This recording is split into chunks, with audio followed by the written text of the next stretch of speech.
Now, more than 3,000 people are marching north through Mexico in the latest in a series of migrant caravans. They're heading towards Mexico City with the aim of reaching the United States border.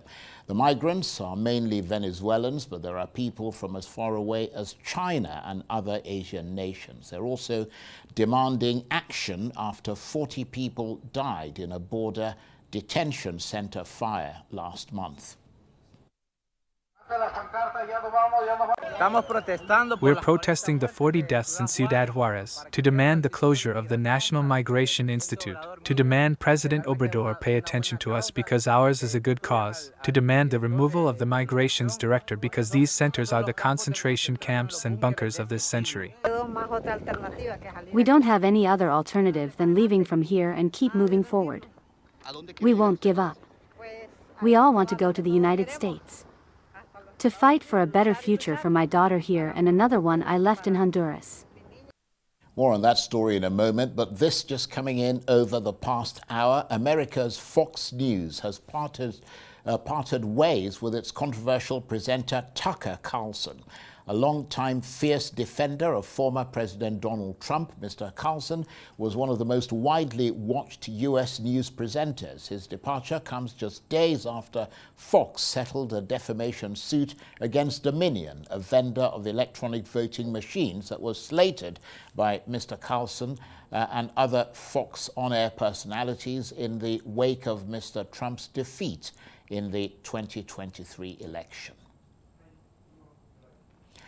Well, for more on this latest migrant caravan heading towards the U.S. border and other stories out of America, let's cross live to Washington and speak to Arise U.S. correspondent Eric Ham. Good to see you, Eric. So thousands of migrants marching across Mexico, we're told, hoping their 1,000-kilometer journey will put pressure on the U.S. to speed up their asylum requests and perhaps get Mexico to change its handling of migrants. I mean, tell us more about why they've taken such drastic action, because, I mean, a 1,000-kilometer journey is quite an undertaking.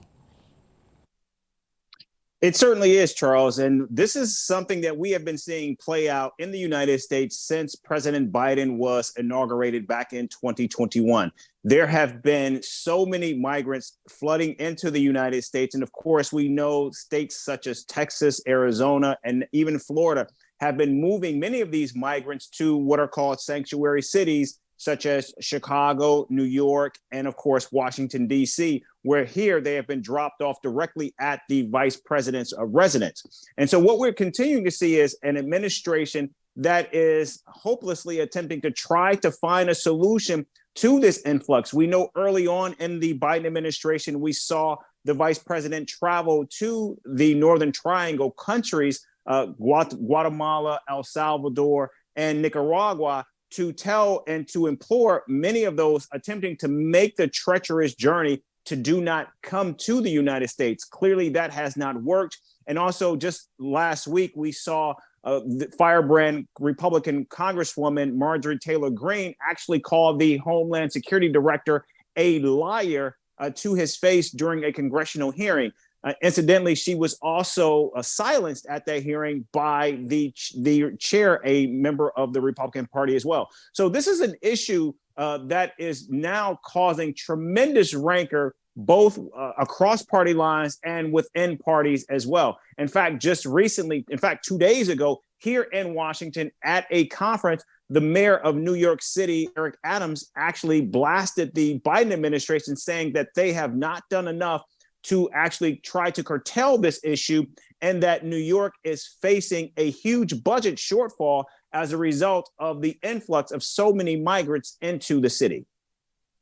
But I mean, is this kind of caravan campaign, if I might call it that, likely to change anything, Eric? I mean, are U.S.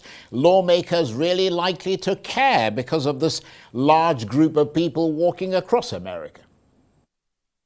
Yeah, to be clear, Charles, this is anytime you see these types of caravans, they are political theater, and we know they are used tremendously to great effect on the right to actually attempt to try to shut down the the border. And of course, what we have seen from the Biden administration at this time is attempting to pull out a number of policies, even bringing back policies on immigration from the Trump administration to try to deal with this issue. But so far, nothing has thwarted the massive influx of migrants and caravans coming to the United States since President Biden took office.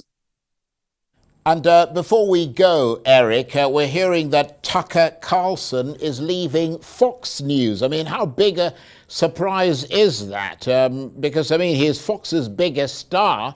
And I'm wondering whether his departure has anything to do with all these lawsuits against Fox in connection with its support for the false claims around the 2020 presidential elections. Well, Charles, it's been a bloodbath today in media circles. We just got word, of course, that Tucker Carlson abruptly parted ways with Fox News. He was the biggest star at Fox News with the largest audience on cable news throughout the entire cable industry at 8 p.m. Nightly. In addition to that, we also just learned that Don Lemon, a host at CNN who has been there 17 years, was also fired. So just tremendous seismic shifts taking place. And these are two of the biggest megaphones in cable industry. And they're certainly going to have an impact on how cable news is viewed. But more importantly, because of their tremendous voices and outlets, the fact that they are now silent, that is certainly going to have a tremendous impact on the way the race for 2024 is covered, but also it's going to shape the way candidates themselves actually are running as well. Eric, thanks very much indeed. Eric Ham, Arise US correspondent, talking to me there from Washington.